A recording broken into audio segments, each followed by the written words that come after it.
पप्पा ससुराला हो ललनवा रे कब देख पप्पा ससुराला हो ललनवा।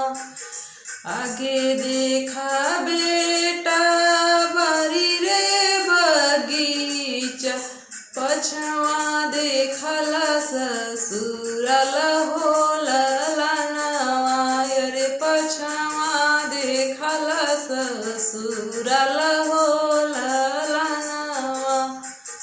मड़वा जे बैठली दुलहिन उर्मिला देई मड़वा जे बैठली दुलहिन उर्मिला देई जई देखी जियरा जुड़ाला हो ललनवा जई देखी जियरा जुड़ाला हो ललनवा।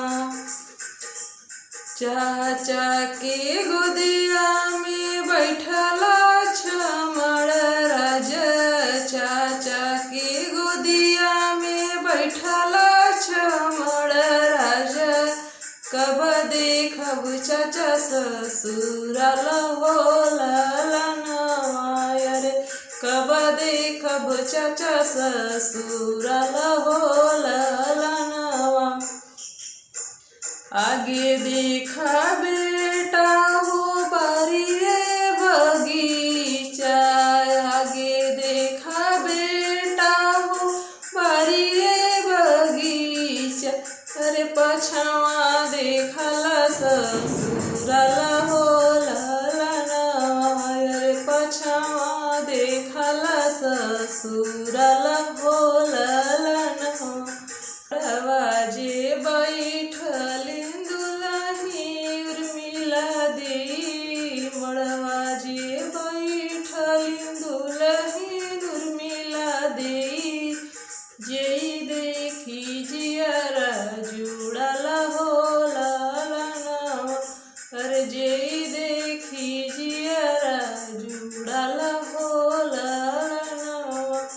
भैया के गोदिया में बैठला छमड़ राजा भैया के गोदिया में बैठला छमड़ राजा कब देखब भैया ससुराला हो ललनवा अरे कब देखब भैया ससुराला हो ललनवा।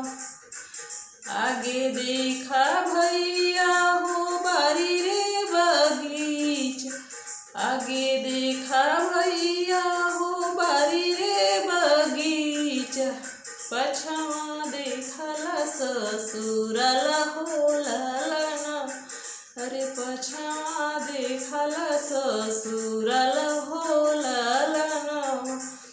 मड़वा जे बैठली दुलहिन उर्मिला देई मड़वा जे बैठली